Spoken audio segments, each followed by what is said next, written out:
নমস্কার বন্ধুরা, সবাই কেমন আছো? চলে এসেছি নতুন রেসিপি নিয়ে। আজ আমি তোমাদের সামনে তৈরি করে দেখাবো বিখ্যাত জয়নগরের মোয়া কিভাবে সহজেই বাড়িতে তৈরি করে নেওয়া যায়। এই মোয়াটা কিন্তু বন্ধুরা আপামর বাঙালি প্রত্যেকেরই খুব পছন্দের একটি খাবার। চলো তাহলে বন্ধুরা আমরা দেখে নিই কীভাবে এই জয়নগরের মোয়া বাড়িতে তৈরি করা যায়। এবার দেখো বন্ধুরা, আমি প্রথমে একটা কড়াই বসিয়ে দিয়েছি।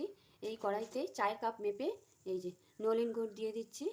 এর মধ্যে একটা গুড়ের রস তৈরি করব। ওই কাপ মেপেই হাফ কাপ দিয়ে দিচ্ছি জল।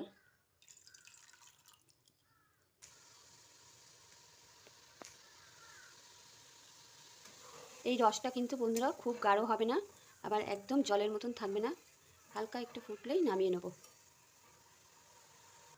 এই গুড়টা দেখো জাল হয়ে গেছে। এবার এটাকে নামিয়ে ঠান্ডা করতে দেবো। এবার আবার ওই কড়াইতেই আমি এই গুড়টা দিয়ে একটা চিটচিটে গুড়ের রস তৈরি করব, যেটা আমরা নাড়ু করতে বা খই পাকাতে যে গুড়টা ব্যবহার করি সেই গুড়টা নিয়েছি। দেখো বন্ধুরা, গুড়টা কি সুন্দর জাল হয়ে গেছে, তোমরা দেখেই বুঝতে পারছো কতটা চিটচিটে হয়েছে। এবার গ্যাসের ফ্লেমটা অফ করে দেবো।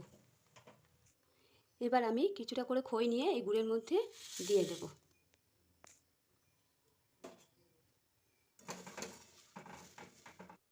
এবার দেখো আমি গুড়ের সাথে পুরো খইটা এভাবে মিশিয়ে দিয়েছি। এভাবে হাত দিয়ে পুরো খইয়ের সাথে মাখিয়ে নিতে হবে। এবার এর মধ্যে আমি গুড়ের যে রসটা বানিয়েছিলাম সেটা অল্প অল্প করে দিয়ে দেবো। দিয়ে আবার হাত দিয়ে মেখে নিতে হবে। দেখো পুরো রসটার সাথে গুড়ের রসটার সাথে আমি খইটা মিশিয়ে দিয়েছি। হাত দিয়ে দেখাচ্ছি তোমাদের, দেখো কতটা রস হয়েছে।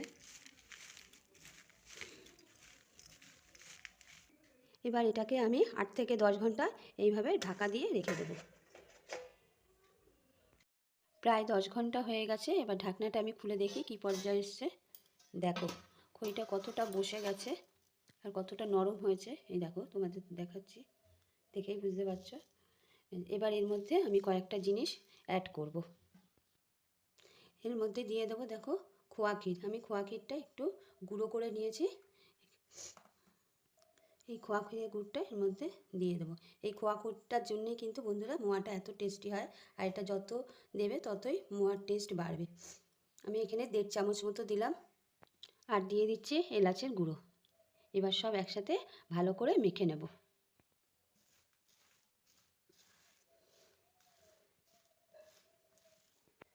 দেখো আমি পুরো খইটা মেখে নিয়েছি।